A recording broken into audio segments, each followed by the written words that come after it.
chaud, mise en service rapide de JOSM. Pour cela, je lance le navigateur internet et sur mon site internet, j'ai un onglet tutoriel. Là, j'ai un raccourci qui me donne des informations sur JOSM installation. Et là, c'est très facile, ajouter le dépôt avec la commande trouvée sur le site suivant. Alors, j'ai mis un tuto pour toutes les explications, mais je vais aller directement sur le site de la doc Ubuntu. Hop, c'est parti. Et là, je vais copier la ligne en jaune qui se trouve ici. Vous pouvez automatiser l'ajout du dépôt avec sa clé d'authentification et sa mise à jour avec la liste des paquets avec la commande suivante. Alors, c'est parti. Je colle la commande complète qui se trouve ici. Et j'ouvre un terminal directement, la molette de la souris avec un clic.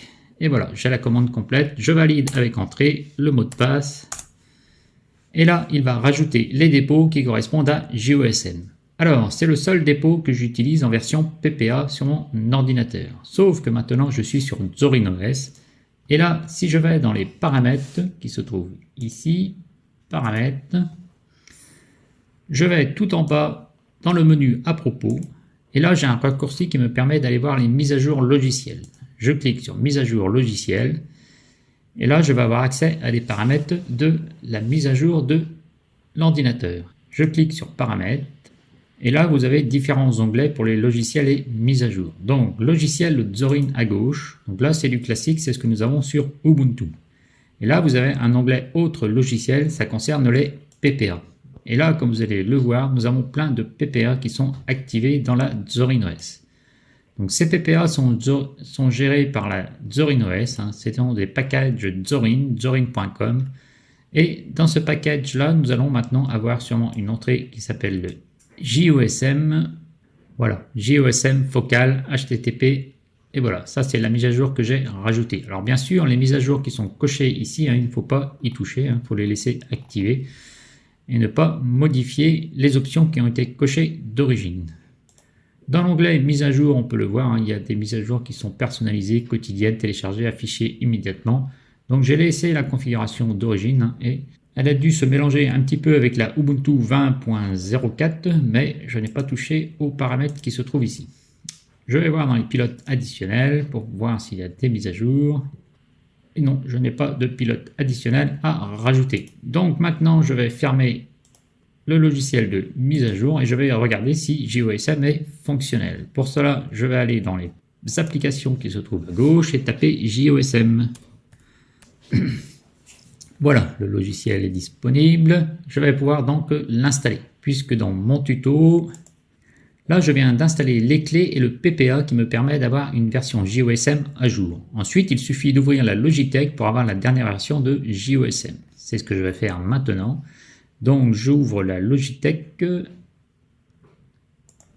Si je tape JOSM, c'est ce qu'il va me proposer. Il me propose d'ouvrir la Logitech qui se trouve ici. Hop. Et nous allons voir quelle version il me propose. C'est la 18303 qui se trouve ici, JOSM Developer. Donc ça c'est le FlatHub, mais je ne vais pas utiliser le FlatHub. Je vais utiliser la version Deb.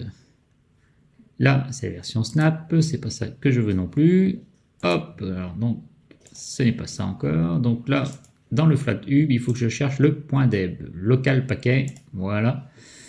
Voilà la version qu'il me faut avec JOSM, et là, je vais faire installer.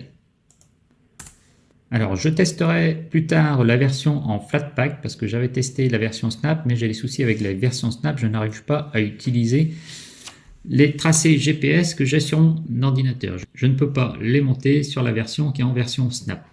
Je ferai donc des essais avec la version Flatpak pour voir si je peux utiliser mes tracés GPS avec le logiciel. Voilà, JOSM est installé et je vais maintenant regarder si ça fonctionne. Voilà, le raccourci JOSM est là. Je fais un clic droit et ajouter aux favoris. Hop, c'est parti, JOSM, et nous allons voir s'il a gardé la configuration que j'avais préalablement réalisée.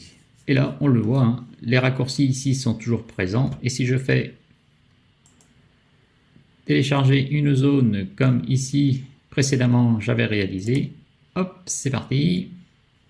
Voilà, donc tous les raccourcis sont présents. Hop, en arrière-plan. Donc je n'aurai pas de soucis, je n'aurai pas à reconfigurer le logiciel et rajouter les raccourcis qui sont présents ici. Il a gardé la configuration et les paramètres d'origine. Voilà, je vous dis Kenavo et à bientôt pour une prochaine vidéo.